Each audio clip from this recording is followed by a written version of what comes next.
All right, let's talk about Europe's job market, because right now it's a real head-scratcher. You've got millions of companies that are just desperate to hire, and at the same time, millions of people looking for work. So what gives? Why aren't they connecting? That's the puzzle we're going to unpack today. This quote really nails it. It's a tale of two realities. It's not just one simple story. It's like you have two completely opposite things happening at the exact same time, and it's pulling the entire economy in different directions. Okay, so let's dive right in and look at the two sides of this coin. This is what we're calling Europe's job paradox.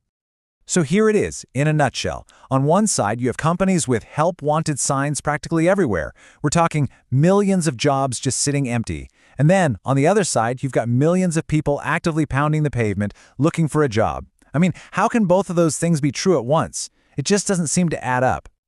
Right? That is the big question. If there are plenty of jobs and plenty of people who want jobs, why is there this massive disconnect? Well, to really get what's going on, we first need to look at just how big this situation is. So, let's get into the numbers. And trust me, when you see the scale of this, it's pretty eye-opening. Let's start with Germany, Europe's economic powerhouse. Right now, there are over 1 million job vacancies. Just think about that. 1.05 million empty jobs in just one country. And this isn't just a Germany thing. Nope. Hop over to the UK, and it's a very similar story. They're looking at around 781,000 open positions. And to round out the big three, in France, you've got over 500,000 vacancies. The pattern here is crystal clear, right? The jobs are definitely there. I mean, when you put these together, we're talking about more than 2 million job openings in just these three countries alone. So this isn't a case of a shrinking job market. Not at all. The demand for workers is absolutely massive. Okay, so this brings us right to the heart of the issue, the skills mismatch. We've seen what's happening. Now it's time to figure out why. This is the real missing piece of the puzzle. Because that's the obvious next question, isn't it? If all these jobs are out there, where are all the candidates? And this is where you see the huge disconnect. It's like two sides talking past each other. You have employers saying, look, we're getting applications, but we can't find people with the right skills. And then you have the job seekers who are getting super frustrated, saying, I see all these open jobs, but I just can't get hired. Well, there's a name for this whole situation. It's called the skills gap. And it's pretty simple, really.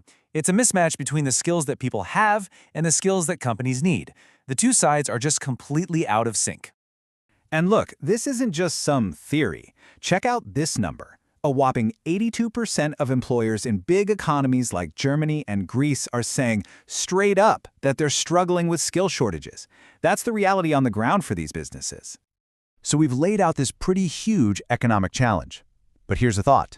What if this gap is actually a gateway?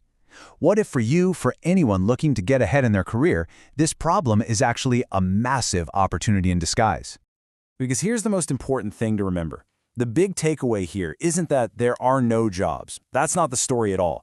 The real story is that the right skills are in crazy high demand. And if you have those skills, you are in a very, very powerful position. So let's wrap this up. What have we learned? 1, the jobs are out there, no question about it, all across Europe. 2, just showing up isn't going to cut it anymore. And 3, the real advantage, the thing that will make you stand out, is having those specific skills that companies are hunting for. That's how you bridge the gap. And that really leaves us with one final crucial question to think about. The European job market isn't closed for business. Far from it. It's just specific. And understanding what it's looking for is everything. So the question you should be asking yourself is this: do you have the skills that Europe is looking for right now?